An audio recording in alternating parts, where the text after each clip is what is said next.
bravo. So good. So good, guys. Like, I mean, this show took me on an emotional roller coaster in a good way, and I cannot wait to discuss it with you. So without further ado, let's get into this review. So it's 2018, and we finally have a show that not only uses trans actors, but also uses people of color trans actors and focuses on their stories. And I think it's amazing. Shout out to FX for really bringing some quality content that appeals to people who, let's talk about it, are not white. You know what I mean? Like you look at what America looks like, right? Then you see our TV shows and you see our movies and you're just like, that's not true. Like, we're here, we exist, we're important. And I love the fact that FX really does it. If you go down the line and you look at the shows that they are putting out, man, they are really putting out some quality content for all. And I think that's why that network is really thriving. I really do. And I think that's why Ryan Murphy continues to work with them, because it's a good network. They really are not as hands-on as some other networks. They really allow the writers and producers to kind of have free range. Now they do come in and just, make it work for the network, but they're known to, word on the street is, FX is known to be kind of hands-offish because they're content people. They're quality content people. And guys, that's why we have to support these small networks, because they really give a voice to people who would not have a shot at one of the bigger cable networks, just one of the bigger mainstream networks. So shout out to FX, really doing the damn thing over there, and I cannot wait to work with you guys. Catch, gotta self-promote. So Pose basically focuses on two main houses in the New York ballroom scene culture, and that is a House of Abundance, yes, and House of Evangelista. So smart. I love it. We follow a few characters. We follow one young man who is just coming to terms with like being out and people knowing and living that. And we see a moment where he embraces that. We'll talk about that later, but it's like, whoo, chills, right? And we also get to see the dynamics of a ballroom house. We also get to see the building of a new one. We also get to see the discrimination that they face, the obstacles that they deal with, especially living in America in the 1980s. We all know about the HIV and AIDS epidemic that just ravished the gay community. So that's a big part of this show as well. And when I said it takes you on an emotional roller coaster, I meant that, because the show has a lot of sadness, right? It's also a lot of comedy, also a lot of drama. You go from being really invested in these character stories to being drawn out of that and having a good time watching them perform at balls, or just having like one like really comedic scene, or then there's this heartwarming scene. And it's really good. It's like really well-rounded. I watched this show with my mom and my sister, and I'm the biggest Drag Race fan that my family knows. You know what I mean? I'm really into drag and the ballroom scene, and that's just because I have friends who are involved, and I was really introduced to the ballroom culture when I went to school in New York not too long ago. Okay, black don't crack. A lot of friends at that time, I believe it was freshman year, yeah, were coming out, and the ballroom scene was basically a place where they could be out when they weren't of age, because they couldn't go to gay bars till they were like 18 or whatever. So really the balls were the place where they could be amongst their community and feel safe and be out and be free and have a really good time. So that's how I came to know it and understand it, was from my close friends who were embracing that scene and really bringing me into it, and sharing videos and stories. So that's how I came to know it and become really not only knowledgeable, but also a fan, also a really huge fan. So this episode to me didn't feel preachy. I felt like it was very information, like it was heavy on information. And I think it's because this show was on a mainstream channel and they had a large straight white male audience. FX is getting a little bit more diverse because of shows like Atlanta, but it's still, you know, still the majority of the audience is like straight white males. So, and also just white people in general. So it was heavy on information, and I realized why they did that, but the stories were still really good. I was still really involved in these characters' lives and very interested and didn't want to come back. The rent is cheap when you live by a train. So let's get into the cast. First, we start off with Electra Abundance, who is the mother of the House of Abundance. She is played by Dominique Jackson, and can I tell you, Electra is gorgeous. Absolutely beautiful. She is a very successful trans model, and she reminds me a lot of Crystal LaBeija, who is the creator of the House of LaBeija. Just her delivery and her fashions, I was like, this is Crystal LaBeija. If you didn't know, Pose is loosely based off of Paris is Burning. Not loosely, okay? But, you know, it's based off of Paris is Burning. And, like, Brian Murphy is a huge fan of Paris is Burning, like everybody, because how can you not be? Like, I remember watching that as a kid, like, what is going on? Still not knowing, you know what I mean? Like, watching it as an adult was a lot different than my experience as a kid. I just saw fabulous women wearing garments that I could not wait to be able to afford to wear. But anyway, so Ryan Murphy's a huge fan of Paris is Burning, so he wanted to make a show, a scripted show based off of that. And so I'm not shocked that there are elements that are very familiar to me. Like, I feel like, I'm not sure. Let me know in the comment section if you do know. But I feel like the balls that were filmed, like the recreated balls that were filmed on this show, is the same ballroom that was used in Paris is Burning. I feel like that's true because it looks very, very similar. If not, they had a great set director, because I was just like, is this where the original Paris is Burning was filmed? Because it kind of looks very familiar. Anyway, Electra really reminds me of Crystal LaBeija.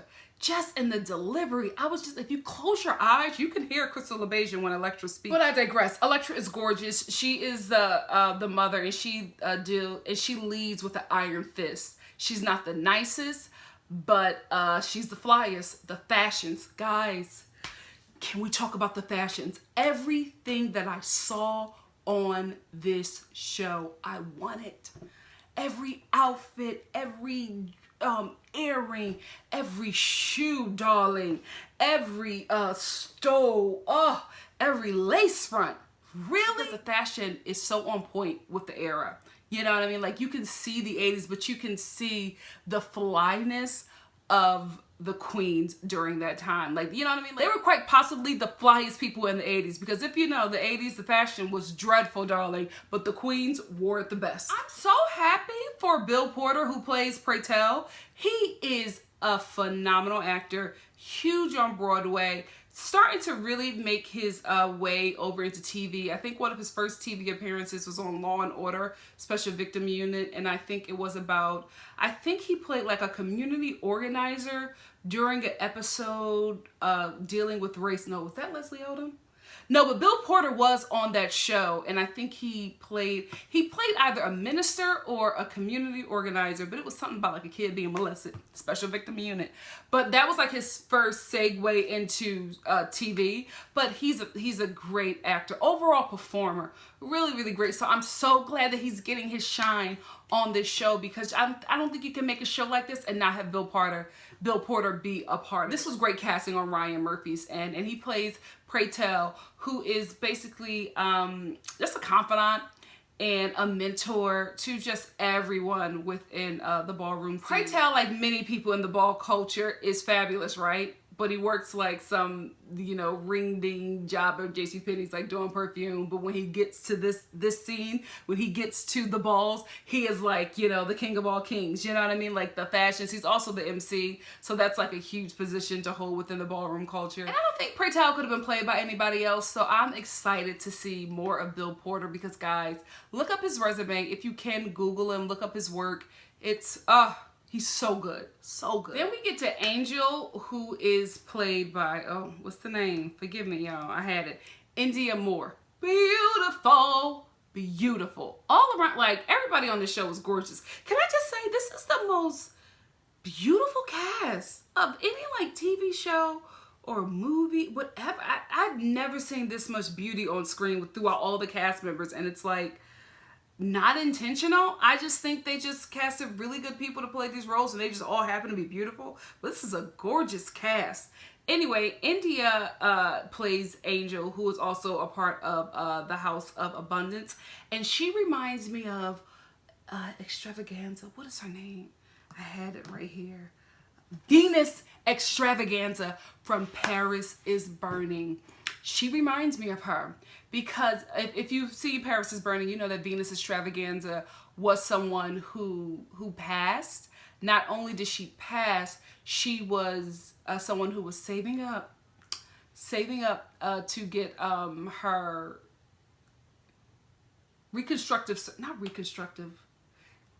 the surgery to make her genitals into what she wants them to be. Because I don't know what the name is, and I don't want to sound ignorant, but I do know that there's a surgery where you know, she can, you know, have her genitals crafted the way she desires, right?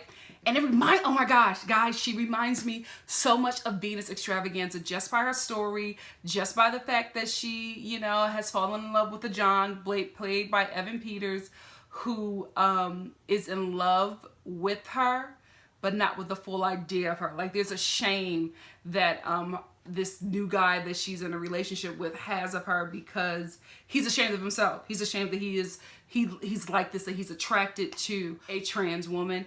And I'm just like, I don't know if this is going to be her story, but I feel like Angel is the Venus Extravaganza on this show. And I feel like Angel is going to have the ending that Venus Extravaganza had in real life. And just talking about it, I'm like, I can't. If you've seen Paris is Burning, you know exactly what I'm talking about. I'm just like, yeah, I feel like that's Angel's character. I really, really do. We get to Damon, played by Ryan Jamal Swain. He is a young man who has been kicked out of his home because not only is he a dancer, he's also gay. And his father like tries to beat it out of him. His mother tells him that, because his father ends up kicking him out, and his mother says, well, you can come back, but you just gotta release the gay. You know what I mean? And Damon is just like, he refuses, and he's actually kicked out. He's living on the streets. And what I loved about this is that it touches on the fact that so many LGBT youth are kicked out of their homes because of who they are. And Christianity is always used as a way to justify that. And it's unfortunate, because it's just like, you're a parent, you're kicking your child out, having them live on the streets, and you don't know what's going to happen to them. And you're doing that because you believe that this is God, that this is what God wants you to do. Really? And you know what, guys? It's shocking to watch it, but it's still happening today. You know what I mean? I grew up with people who that happened to. I went into church that preached that, and it was just, it was, yeah. It's reality, and I'm glad they touched on it. I'm glad they, you know, they brought into Christianity. I'm glad they touched on the father abusing Damon, like physically beating up Damon because he was ashamed. And it was hard to watch, but it was needed, because this is a lot of LGBT youth. This is their story, real talk. So Halima St Roger is played by Charlene Woodward, who was a phenomenal actress. I was so glad when I saw her in this, in the promos, because I knew that she was going to bring another layer to the show, because I've watched her work, and just from seeing how she works, I'm just like, oh, you gonna bring it, mother. You gonna bring it. I feel like this show is gonna get awards. I really, just from the first episode, I'm like, this is really good. It's never been done before. It's a very, very smart and like in your face script. And we need that, especially living under this administration. It's needed. You know what I mean? It really, really is. So I see this show doing well in the ratings, but also cleaning up during award season. How can it not? There's no competition for it in this lane. Now can we talk about Bianca Rodriguez, played by MJ Rodriguez? So good. Every monologue she had, like, we were like tearing up on my couch. So good. So Bianca Rodriguez is actually, Bianca Rodriguez is basically the lead of this show. Like, it's a cast full of like supporting characters, but we really focus on Bianca and her building her own house because she has HIV.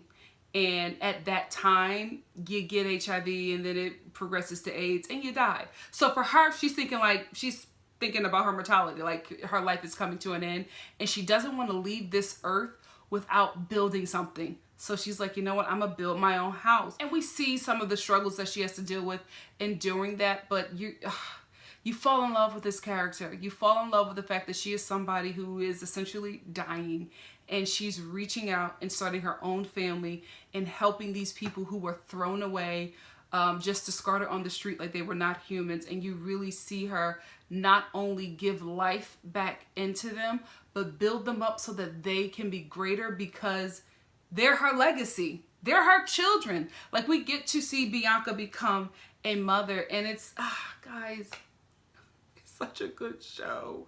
It's so sweet. And if you do have trans people in your life, you understand this story, you get it.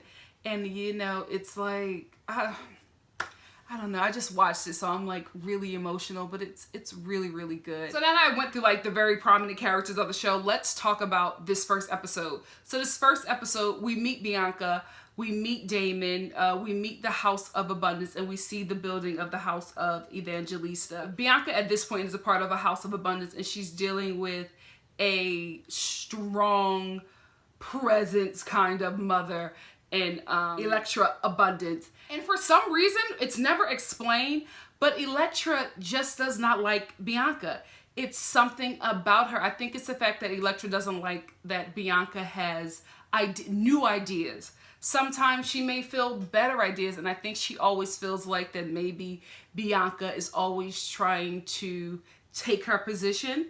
But the thing about it, if it's in her, then you really can't get mad at it. So maybe that's Elektra's problem with Bianca, is that she sees the mother in her, or the mother in her, and she doesn't like it. Because right off the bat, Elektra is just very negative towards Bianca, and it's never really explained. So my theory is that she sees who Bianca is, and she wants to either suppress that, or if she doesn't, then she's going to crush her as her competition. Bianca decides to leave the House of Abundance, and she starts to build her own house. Her first child is Damon, who she sees dancing on the street for money. Her second child is Angel, who's played by India Moore. Angel, who we see is very close with Bianca. She decides to eventually come over to the House of Evangelista because she's sick of being rejected. She's sick of being stepped on and her voice not being heard. And she feels like at the House of Evangelista, she has a voice. You know what I mean? She doesn't feel like a minion. She feels like she's a part of a family. She's also dealing with a really difficult relationship kind of situation because she prostitutes. And I'm so glad they touched on that as well, because a lot of LGBT youth have to prostitute to provide for themselves because they are very, very young. They don't really have skills. They've been kicked out as kids. So what is the only thing that you don't really need a skill for to survive out on the streets? You turn to prostitution. You either turn to drug dealing or prostitution, and these are people of color, so they don't really have a lot of options. So she meets this John, played by Evan Peters. His character's name is Stan Bowes, who works at Trump Towers. There's a lot of talk about Donald Trump. I don't know how that's going to play out in the season, but it was just very odd to me. I know Ryan Murphy don't like him. I honestly get it, but it was just like, I felt like it was too much Trump. But it's the first episode. I don't know how important that is, but it was just a lot of Trump about how rich he is and all of these things, and I'm like, I don't know, I don't understand why yet. It's the first episode. Anyway, Stan is somebody who is struggling with his sexuality because when he meets Angel, she's just like, I've seen you come around here a lot of times. I've seen you park your car and then I've seen you drive off. Like, you want this cookie, let's go and get it. So anyway, they end up, and this is why I keep on feeling like this is extravaganza. They end up going to a hotel, and instead of like having sex right off the bat, they talk, and he's very kind, and she kind of feels like she's in a relationship, and they start having stronger feelings and emotions for each other that is outside of essentially Trick and John, you know what I mean? And she starts to fall for him, but she cannot have him because he's closeted. And so she's dealing with the fact that she's falling for this guy who really will never be able to be with her in real life outside of this like Motel 6. The character that I forgot to discuss is Little Poppy, who is played by Angel Bismarck Curel. He is, I'm telling you, this is Paris is Burning. He reminds me of the two young boys in Paris is Burning. One was like really like New York street, you know what I mean? And his boyfriend at the time. And they just remind me of those two young kids who were just like, I think they were like 14 or whatever, and they were prostituting. And they were also like really involved in like the ball culture because they just felt safe there. Like that was their family. That's where they could feel safe. And he reminds me of those two boys. He really, especially the New York street kind of one. He reminds me of that young guy from Paris is Burning. Because Poppy also looks very, very young, and he's also a young prostitute. And he's somebody who becomes kind of a friend to Damon, and he like tries to tell him about the ways of the street. Like, you know, there's a part where he keeps on sleeping with his book bag in front of him, and Poppy's just like, you gotta sleep with it on your back. And then Damon ends up getting robbed, and he's just like, you can't show them that you're weak. Like, he's teaching him the ways of the street because he was kicked out essentially for being gay as well. And then he also tries to not get Damon into prostituting, but he lets him know, listen, don't knock it. You know what I mean? It's all money, and that's what you have to do. Like, if you don't want to do this dancing, then you can go down to the shore and, you know, trick and get some money. So that's what Little Poppy reminds me of. That's who he is. He's this young prostitute. This young prostitute who wants to become a part of the house, who does become a part of the house of Evangelista after he sees Evangelista take on the house of abundance. And if you want to be legendary, you have to take out the current legendary house. So Bianca wants to become legendary, so she challenges the house of abundance. She doesn't win, like the house of Evangelista doesn't win, and yes, they're named after Linda, the what do they call her? The extraordinary Linda Evangelista. Yes, they are named after her, but they don't win, but they are impressive enough that Poppy's like, I want to join. And so we have our final member of the house of the Beja. So far, we have Damon, we have Angel, and we have Little Poppy.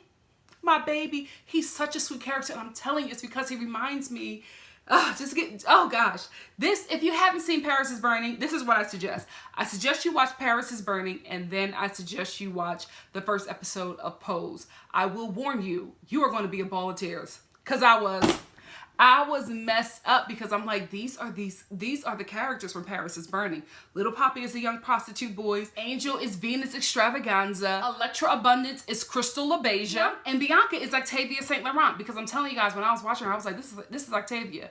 You know what I mean? Like, Bianca at this point is not as refined, but she is giving me her mannerisms. I feel like Ryan told them to study these characters, and I don't think if you're a part of this community, I don't think that you don't know who these people are. You know what I mean? I think that you already have them some weird kind of built in your system, especially if you're a person of color who has participated in the ballroom culture. Yeah.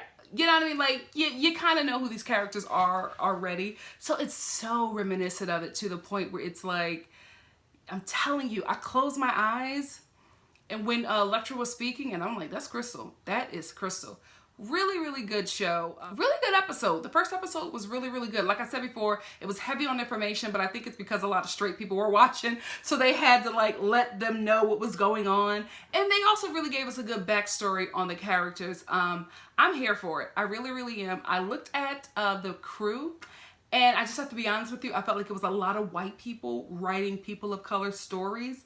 But you need them to get shows made. Let's tell the truth and shame the devil. You know what I mean? A lot of times to get a show greenlit out here in Hollywood, you got to have a prominent white person attached to it. So I'm not hating on that, but I do think that it was very smart of Ryan Murphy to really go out of his way to get trans people of color, to consult with them, to have them as producers. I believe that Janet Mock, because I saw her on Wendy Williams, she's actually a producer on the show. Like, she was a consultant, and then Ryan was just like, you know what, I want you to help me produce and direct. How about that? So, you know, I think it's very smart to have these people in the room, you know, in the creative process, because you really can't tell this story if it's not your world.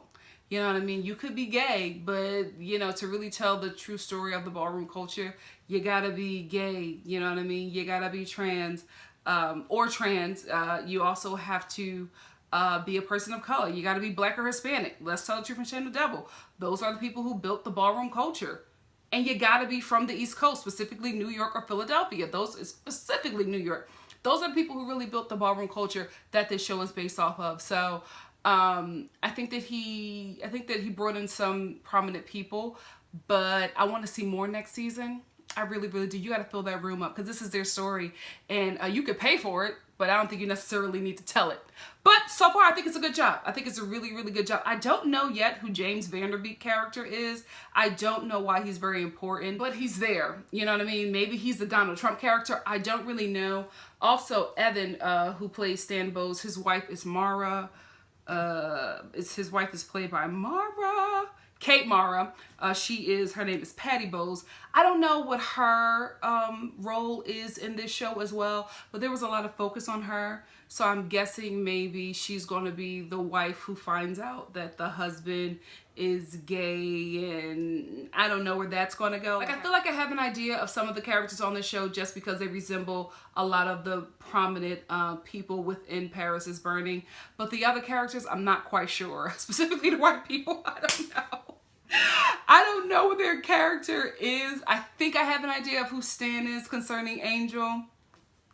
Guys, Venus Extravaganza. I feel like that's what it is, but I don't know. And that's the good part of watching a show like this. You don't know what's going to happen. You think you have an idea, but you really don't know. We do know that Bianca does have HIV. We don't know if she, if she's going to pass or survive it. Have no idea, but this is the 80s. They didn't have a lot of medical attention at that time. So, it might be the former, so we don't know. But I do know that it's going to be a great season. I watched the season trailer, and it's really good. There was a monologue that Pray Tell was giving about burying so many of his friends due to the HIV and AIDS epidemic within the 80s. And it was just that clip that they showed. And just the clip that was showed, guys, powerful. My reviews moving forward will be more of a live kind of reaction kind of review.